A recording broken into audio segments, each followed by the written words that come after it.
the Eagles are the best team in the NFL. They have not played their best game yet, and they're still 3-0. They just beat the Tampa Bay Buccaneers 28-11. They played great on defense. Their defensive line played great. Their secondary played great. Our offense started clicking a little bit more than it has been in the past couple weeks. I still think there was a little bit of something like holding us back, and I'll get into that a little bit later in the video. But I believe that was our best game of football yet, and I think that the NFL should be scared for the Philadelphia Eagles to put their 100% best game together. So like I said, I think the Philadelphia Eagles are the best team in the NFL, and it just feels like this team is like right on the brink of like becoming like a very, very special team. Like I think this team is like right there, and as soon as they get that passing offense going, I think that this team is just going to get to the next level because that defense is playing lights out. That defensive line is so good. They've got great wide receivers, and Deandre Swift tears it up every single time he gets the ball. But anyways, I want to get into my players of the game, and like I just said, my offensive player of the game is Deandre Swift. The way that he runs the ball, he's powerful, fast, shifty. He just creates problems for the defense. Every single time he was in there, it just seemed like he was getting 6 to 7 yards every single time that he was carrying the ball, and that's insane. Like I liked Miles Sanders in our offense last year. No, Deandre Swift is literally insane, and Deandre Swift is low-key my favorite player on this whole entire team. Like I want the Philadelphia Eagles to re-sign Deandre Swift. He is so good.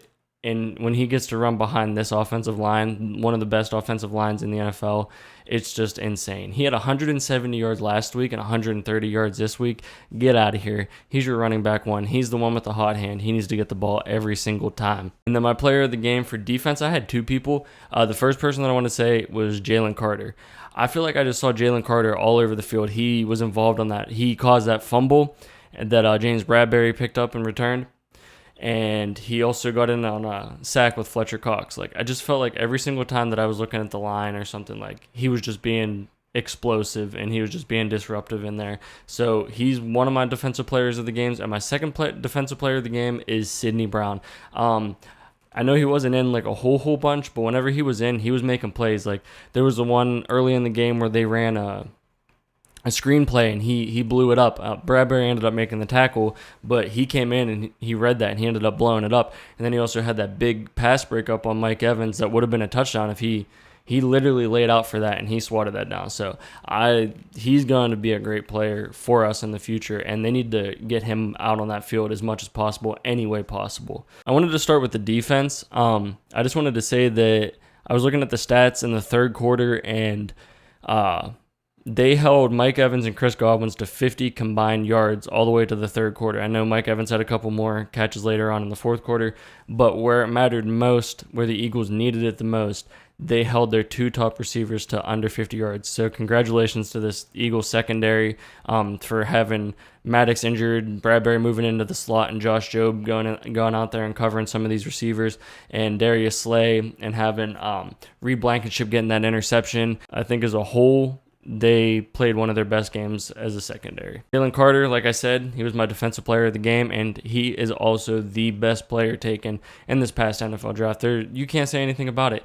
He's so good. It just feels like he's everywhere on the field. He's just clogging up so much of that defensive line. He's taking double teams, and he's a rookie, and he's opening things up for Fletcher Cox. And when Fletcher Cox gets double teamed, it's over because you can't single cover or single block Jalen Carter without him getting anywhere near your quarterback. You just can't do it. Nolan Smith, he's another person that I wanted to talk about on the defense. I saw him in there for a couple plays, and he had that one pressure on Baker Mayfield. He absolutely wrecked him after he passed the ball, but yeah, he was up there. I saw him in there a little bit more, and I'm excited to see him in there more. And then the last thing I wanted to say about the defense, everything was perfectly fine, and I think that the defense played great. But I didn't see much of Hassan Reddick, and I was looking at the stats, and I didn't even see a tackle made by Hassan Reddick. So I don't know what's going on with Hassan Reddick. So I'm sure we'll find out here. I'm sure somebody in a press conference is going to ask about Hassan Reddick maybe. So hopefully we find out what's going on with Hassan Reddick, because him not having a tackle, and I don't remember really seeing him on the field that much. I don't know if that's cause to like worry about it or what was going on there. So I'm sure we'll figure hear about that sometime. DeAndre Swift is a beast. Like I was saying in the beginning, I don't got to say it again. Everybody knows what he's capable of doing. I think that the offense got going a lot better than they have been in the past couple weeks.